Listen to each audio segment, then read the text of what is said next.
cash out refi, that's $204,000. On the left-hand side, the blue is the purchase price. The kind of the lime green, that is the rehab. The darker green is the closing, and the tiny orange bar on top of that, that's holding costs. And so you'll see that on the right side, we've got more coming out of it during the refi than what was put into it by about $9,000. And the cash flow part. So this is, I think, what some people miss on their BRRRRs, and I see this a lot, is that they buy a building and then they refinance it, and they're like, hey, we're only making $50, right? Like that's a problem. So in this one, I'm renting it for $2,150. The mortgage is now $959. Taxes are $266, and you guys can read the rest. It cash flows roughly $788 a month with no investment, which is great. That's an infinite return on investment, and it's about $800 a month in cash flow. And I still have about $8,000 in equity in it. So I struggle with this one a little bit when I got to the point where actually the after repair value was higher than anything I had on my sheets. So when I realized I could potentially sell it, I had a question to ask myself, like, should I sell it and just take that cash, pay the taxes, roll it into something else, or should I refi it and complete the BRRRR? And so the comparison is on the right-hand side. If I sold it for $272, and I'd have like agent commissions, and it's just an estimate, and I'd have some profit and some taxes, and what I'd be left with, is like maybe $50,000, which is awesome, right, for 6 months of work. I didn't do the work myself. And versus on the left side, all the numbers we just talked about, $9,000 in my pocket, cash flowing around $800 a month. I decided to refi it and keep it primarily because I dislike paying taxes, ever. And that may be short-sighted because I know, like, if you got a lot going on, that's totally fine, but I just hate paying taxes. Right.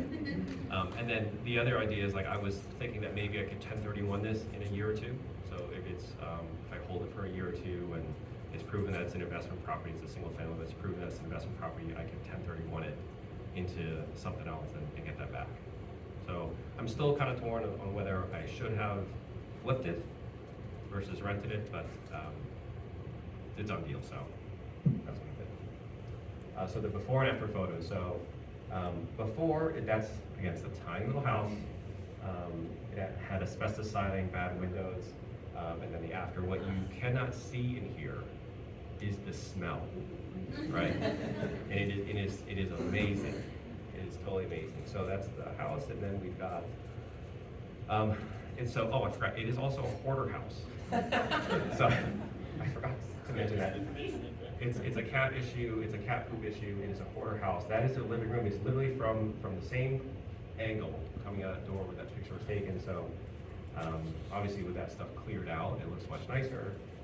We walled off a window and put in new flooring and stuff like that. So for this house, it was all new flooring, a lot of paint, a lot of fixing drywall, put in some overhead lighting, put in a new kitchen, and just like a lot of the baseboard heat, just a lot of that just needed to be addressed. It wasn't replaced, but addressed, right? This was the kitchen. So there's just a lot of stuff there. And then the kitchen afterwards from two different angles. So interesting thing about this part is this house that also caught fire. So we opened up the kitchen walls to redo the kitchen. There's ash in like a lot of these walls. So it was a hoarder house. So to describe the smell actually is really funny. So Gall, who's sitting here, he's done like 300 flips. So he's walked in a lot of bad places. We had another person here who's not here tonight. He's a police officer. He's seen a lot of like unattended deaths and that kind of stuff. So we know about those. It smells really bad usually. But Gall went in.